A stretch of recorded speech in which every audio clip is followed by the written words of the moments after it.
As I said before, pain medications, pain management, and other medications, there's pretty a big thing with having surgery. You kind of need to be responsible and know what you're doing.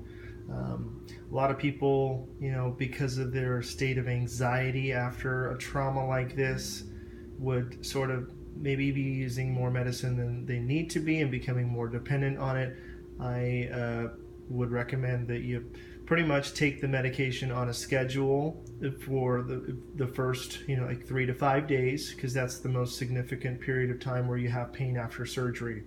Or if you didn't have surgery and it's just after if they just put you in a cast, for example, or in a boot, maybe the first, week, and then start weaning down. Try to cut back in half, and then keep cutting, because the risk of just needing more and more.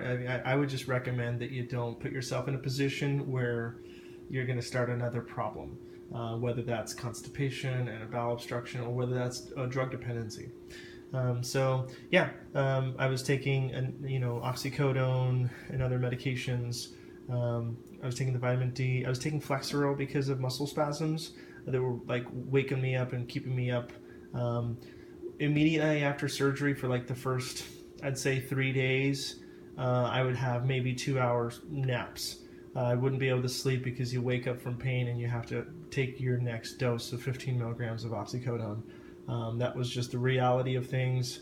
And then after like the 3rd, 4th, 5th day, I was thinking, okay, well, maybe I can take 2 tabs every 3 hours, and then one. I think after the first week, I was taking already 1 tablet, maybe like 4 times a day, and I was, adding in Tylenol, and then I switched over to Percocet, and then I switched over to Norco, and I was taking Norco just totally sporadically. I would say that I think I only had 1 refill of the oxycodone and no refills of the Norco and no refills of the Percocet. And that's what I would recommend for anybody who had surgery. A lot of people need refills over and over and over again. You're doing yourself more harm. I do not recommend that. Also, another thing about having surgery, particularly a foot surgery, there's a lot of pain with that, particularly because of how dependent your foot is from your heart, meaning there's so much pooling of blood that occurs that you're going to have pain. And if you're not elevating above your heart, you're going to have pain. Even when you take your medicine, even when you're maxing out on your narcotics, you're still going to have pain. So it's like you can't necessarily like leave the house for more than a little bit, because you have to like plan to elevate. Whatever I did, I had to plan to elevate, and think about maybe needing ice. Because if I didn't do that, I would need more medicine than would be allowed, and then put myself in a bigger position. What happens when you have, for example, your foot? I think some people would say that they would have sort of flushing of the foot. So when you look down at your feet, you can't see that necessarily with my feet. Maybe a little bit. There's still probably a little bit more. No, I'd say the color is about the same nowadays. But early on, you lower your foot down, and my foot would turn purple because of how much more blood flow is going to my right, affected foot. As you can see, one's definitely looking more swollen. There's the incision. But that's its baseline at this point, because I'm 14 months outside of my surgery. So there's my motion there, and I have more dorsiflexion on this side, less on this side. I went to physical therapy once a week, like roughly 3 months in. I started going to physical therapy once a week, and I did bands. And I did different kinds of movements. You can't necessarily do any weight bearing, so they had to do pretty much like non-weight bearing type range of motion activities. So these bands were helpful. I would recommend, doing physical therapy right off the bat, right out of surgery, as soon as you're outside of your cast or outside of your splint, and as soon as your doctor allows you to take your cam walker boot off. At that point, I would plan, whenever you're like in bed elevating, I'd take it off and I'd start allowing movement in your ankle, because your you know, you're going to lose muscle tone and you're going to have a stiffer ankle that will take longer to recover. Yeah, for the first few weeks, didn't get out of the house much, so, you know, I don't know, I probably read like 15 books. I don't know, it was, well, maybe like 10 bucks. Just keeping myself busy. Movies got boring, shows got boring. So, yeah, definitely it affects your life. So I wanted to show you, sorry about the mess, I wanted to show you my Ricci Brace. It's the Ricci Brace right here.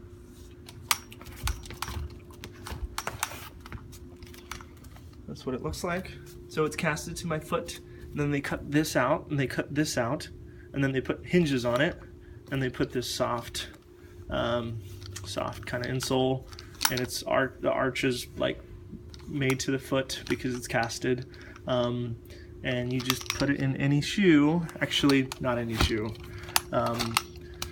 I've went to many shoe stores and kind of gave up looking for shoes that really work with a Ricci Brace just because of how wide it is. See that at the opening? And sometimes it's kind of hard to hide one of these because it looks funny. Kind of looks like the same kind of a brace you would see in somebody like a stroke patient who has drop foot, meaning their foot just drops and they need something to keep it up. But this is essentially what this brace does. It doesn't allow any rotation of your ankle outside, laterally or medially. It only allows movement forward and back, which is good because for me, my pain primarily when I'm walking, my pain occurs from just the slight movements of my ankle, because it, you know, there's movement there medially and laterally, but like I'm gonna have more swelling set in pretty quickly if I'm walking in flip-flops. So I don't walk in flip-flops. So I don't really walk barefoot either. So walking on the beach sucks, and I used to love beach. I used to love playing volleyball at the beach. Nowadays, that I kind of have to look back at that. Birkenstocks keep your foot in good position because of the sort of built-in orthotic. And it's flat, meaning it doesn't allow your foot to roll. Flip-flops would be terrible, so I don't wear flip-flops. Birkenstocks. Yeah.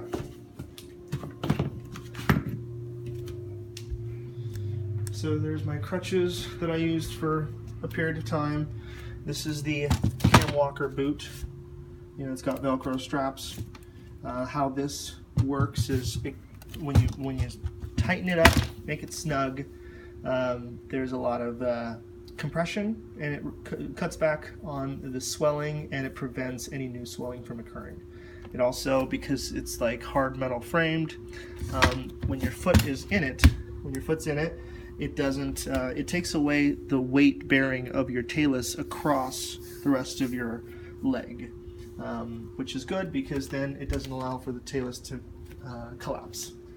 The same thing with the Ricci Brace. It doesn't allow for the talus to collapse. I would say, actually, you know, I saw my surgeon for my 1-year follow-up, and he said that, at this point, we're not concerned for it to collapse because we believe that, you know, enough healing has occurred to provide the talus sufficient strength on its own. Meaning, we doubt there's the risk of collapsing the talus is now sort of. I mean, it's possible, but it's not likely. But wearing this Ricci Brace actually allows me to go like on longer walks. I could ride a bike.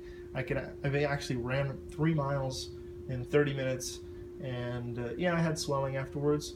But at least the activity was tolerable. If I did that without wearing that Ricci Brace, I probably wouldn't be able to run a mile. So I still deal with like every morning I get out of bed and like for whatever reason it just feels stiff, and like it's almost like a bunch of new swelling has just set in. Every time I get up, it feels like there's just something really achy, really dull in my ankle. That feeling has never gone away, and like the first 5 minutes that I'm walking with a major limp, and then gradually, what's funny about a talar fracture is that what's funny about it is that more activity actually feels better. So initially you'll probably, anyone with a talar fracture will, you know, when you have pain, you kind of don't want to do activities. You don't want to do this or that or the other thing. But with a talar fracture, I'd say the best thing to do is actually, activity is a good thing, meaning work through the pain and gradually, you know, it feels better. Like the more on my feet I am, the better it feels, unless I'm doing something like athletic. And actually lately I've only been riding a bicycle. The running, I did that once. I didn't really enjoy the swelling afterwards. So as you can see, that's my range of motion.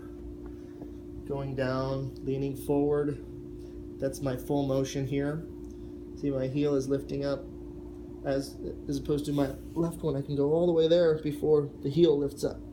On this one, it's already lifting up right away. So dorsiflexion's limited and plantar flexion's limited. And you can see that the right ankle is definitely more swollen than the other one. But I would say that this swelling is kind of its normal baseline, not new swelling. And because I know the difference. When I went on my run, not only did I see swelling, but more importantly, I felt it. So right now it's not swollen. You know, I can do some jumping. My calves came back, as you can see. The muscle atrophy has come back. You know, looks okay. You know, there's still more therapy to do. You know, 14 months out. I'd love to play some basketball. This is actually how I broke my ankle playing basketball. Just hyper dorsiflexion. This act just going all the way up here, breaking the talus and shooting it out the back. So I hope you liked that video. If you have any more questions, or if you're whatever you want to share your experience, whatever, I'm happy to answer any questions. Yeah. Yep. That's pretty much all I got. I'm happy to post another video if you need any other clarifications or something like that. Okay? And I'm out.